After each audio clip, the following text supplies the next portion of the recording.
दोस्तों, वेलकम है आपका हमारे YouTube चैनल में। Pensioners, family pensioners as well as कर्मचारियों के लिए 5 बड़े अपडेट लेकर आया हूं मैं, जिनमें पहला बड़ा अपडेट होने वाला है 8वें पे कमीशन पर मिनिस्ट्री ऑफ फाइनेंस की तरफ से कुछ अपडेट्स आया है। साथ ही साथ दूसरा बड़ा अपडेट्स होगा आपकी ग्रेच्युटी 25 लाख की जो मैक्सिमम सीलिंग लिमिट्स है उस पर भी बड़ा अपडेट देने वाला हूं। साथ ही साथ तीसरा जो बड़ा अपडेट होगा वो आपको होगा आपके जो 50% डीए के बाद जो सारे बेनिफिट्स होंगे, चाहे वो एचआरए हो, टफ एजुकेशन टफ अलाउंसेस हो या फिर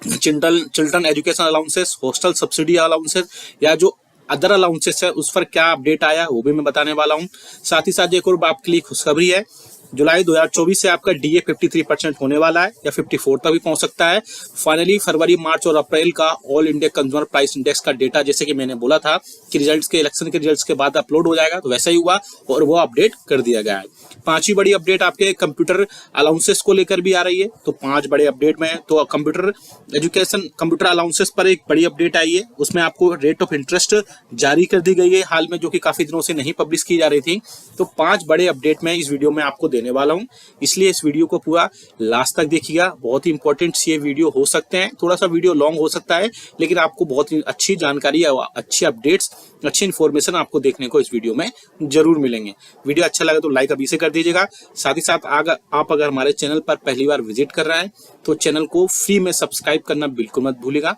सब्सक्राइब के ब्लैक बटन को प्रेस करके साथ ही साथ आप हमारी वीडियोस की लेटेस्ट इन्फॉर्मेशन और लेटेस्ट अपडेट्स के लिए घंटे के निशान को प्रेस करना बिल्कुल मत भूलेगा, तभी आपके पास हमारी वीडियोस की लेटेस्ट अपडेट्स आ पाएंगी और आप हमारे वीडियोस को इसी तरीके से आगे भी कंटिन्यू वॉच कर पाएंगे। आपको जानकारी के लिए एक इन्फॉर्मेशन दे दें हम, आप हमारे चैनल पर पेंशनर्स, कर्मचारियों और फैमिली पेंशनर्स के वेलफेयर से रिलेटेड नोटिफिकेशंस, सर्कुलर्स, अपडेशन और जो इन्फॉर्मेशन होती है वो समझाई जाती हैं, बताई जाती हैं। साथ ही साथ अगर किसी पेंशनर्स कोई उनके पेंशनरिंग बेनिफिट को लेकर के कोई उनको डाउट्स है या कोई उनको प्रॉब्लम आ रही है तो उनका कमेंट नेक्स्ट वीडियो में लेकर के उनके सारे डाउट्स जो भी होते हैं वो सॉल्व किए जाते हैं। चलिए पहली बड़ी खबर की तरफ लेकर चलते हैं सीधा आपको,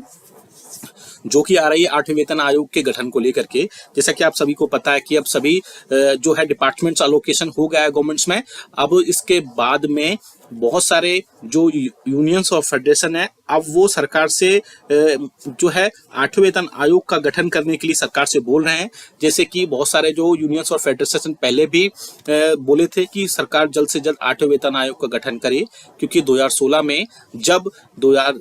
जब 7वें वेतन आयोग का गठन किया गया था तो 1 से 2 साल पहले उसका रिकमेंडेशंस लिए गए थे और उसके बाद ही उसमें सारे रिकमेंडेशंस को पास करने के बाद में उसमें 7 CPC यानी कि 7वें वेतन आयोग का गठन किया गया था। अब इसी बीच 8वें वेतन आयोग को लेकर भी यूनियंस और फेडरेशन लगातार सरकार से अब इसमें बातचीत करेंगे और मिनिस्ट्री ऑफ फाइनेंस के ऊपर ये सारी चीजें होंगी कि 8वें वेतन आयोग का गठन किस प्रकार से करना है। आगे आने वाले दिनों में 8वें वेतन आयोग पर कुछ न कुछ जानकारी आपको देखने को जल्द मिल सकती है, क्योंकि मोस्ट प्रोबेबली चांसेस कि 2024 के एंड तक इसमें कोई ना कोई इन्फॉर्मेशन जरूर निकल कर आएगी, क्योंकि एक कमेटी गठित हो सकती है।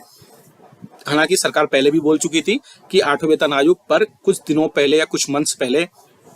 8वें वेतन आयोग पर अभी वो बातचीत नहीं कर रहे हैं,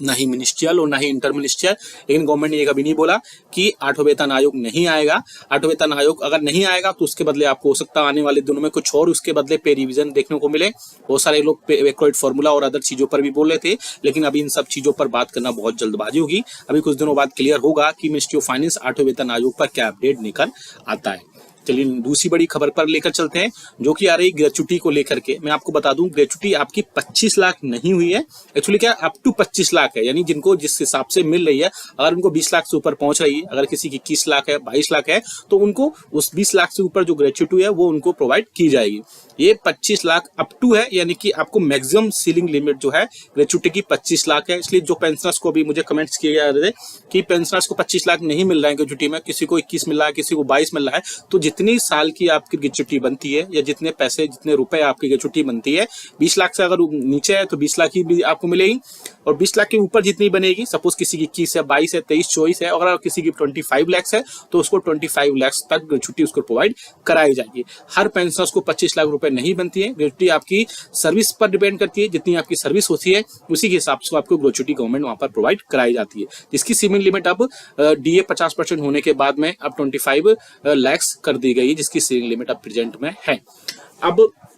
आप सभी को पता है कि जुलाई 2024 का डीए जो है डीए के जो फरवरी, मार्च और अप्रैल का all India consumer price index का जो डेटा था वो जारी नहीं किया जा रहा था। मैंने आपको पहले भी बताया था कि आपको परेशान या पैनिक होने की जरूरत नहीं है। आपको जैसे ही इलेक्शंस के रिजल्ट्स आएंगे उसके बाद में आपको वहां पर जो है ऑल इंडिया कंज्यूमर प्राइस के जो डेटा होगा वो जारी किया जाएगा, और सेम वैसा ही हुआ। फरवरी, मार्च और अप्रैल मंथ का all India consumer price index का डेटा जो था वो रिलीज कर दिया गया है। अब आपका जुलाई 2024 का जैसे डीए और डीआर में बढ़ोतरी होती है वैसे ही बढ़ोतरी होगी। हालांकि मैंने ये पहले ही बता दिया था कि आपका डीए नहीं रुकेगा, लेकिन फिर भी बहुत सारे चैनल्स और यूट्यूब्स में ये सारी चीजें रूमर्स चल रहे थे कि अब आपका डीए मर्ज हो जाएगा या फिर डीए आपको और भी चीजें, कई सारी चीजें इनमें अपडेट हो जाएंगी। लेकिन मैंने पहले ही बोला था कि अभी डीए की जो all India consumer price index का डेटा वो नहीं जारी किया जा रहा है, लेकिन इसका मतलब ये नहीं है कि जब आगे भी पब्लिश नहीं किया जाएगा। और सेम वैसा ही हुआ है, और all India consumer price index का डेटा जारी कर दिया गया है, और जारी करने के बाद में अब आपका जुलाई 2024 का जो डीए और डीआर होगा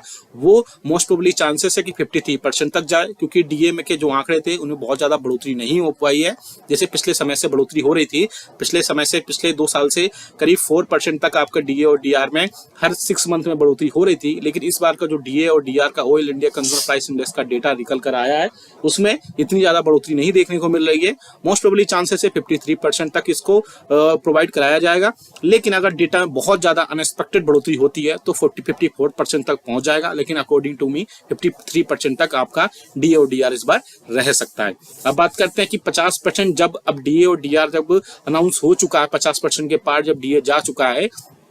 तो अब जो है बहुत सारे जो अदर बेनिफिट्स थे, बहुत सारे मिनिस्ट्रीज और डिपार्टमेंट्स में हाउस रेंट अलाउंसेस था, टफ एजुकेशन अलाउंसेस थे, चिल्ड्रन सब्सिडी अलाउंसेस थे, हॉस्टल सब्सिडी अलाउंसेस थे। बहुत सारी जगहों पर ये प्रोवाइड अभी नहीं कराए जा रहे थे। लेकिन अब जब all India consumer price index का जब डेटा जारी कर दिया गया है, तो जो भी पेंशनर्स और कर्मचारियों के जो उनके बेनिफिट्स थे, चाहे वो एचआरए हो, चाहे टफ एजुकेशन अलाउंसेस हो, हॉस्टल सब्सिडी अलाउंसेस हो, चिल्ड्रन एजुकेशन अलाउंसेस हो, ये सभी अब प्रोवाइड करा दिए जाएंगे। हालांकि एचआरए को छोड़ करके मुझे लगता है कि बाकी सब डिपार्टमेंट्स ने बाकी सारे जितने भी बेनिफिट्स थे वो प्रोवाइड करा दिए थे। एचआरए भी अब धीरे धीरे आपको बढ़ के मिलने लगेगा, और बाकी जो भी जितने भी अपडेट्स होंगे 50% के बाद में जितने भी पेंशनरी या कर्मचारियों के बेनिफिट्स होंगे वो सारे आपको जल्द से जल्द देखने को मिलेंगे। मोस्ट प्रोबेबली चांसेस है कि इस मंथ के एंडिंग तक आपको जितने भी बढ़े हुए 50% के बाद में जो भी अलाउंसेस आपके चेंजेस हुए हैं उन सब में आपको जल्द से जल्द बढ़ी हुई रेट्स पर आपकी सारे अपडेट्स मिलेंगे, चाहे एचआरए हो, क्योंकि एचआरए जो है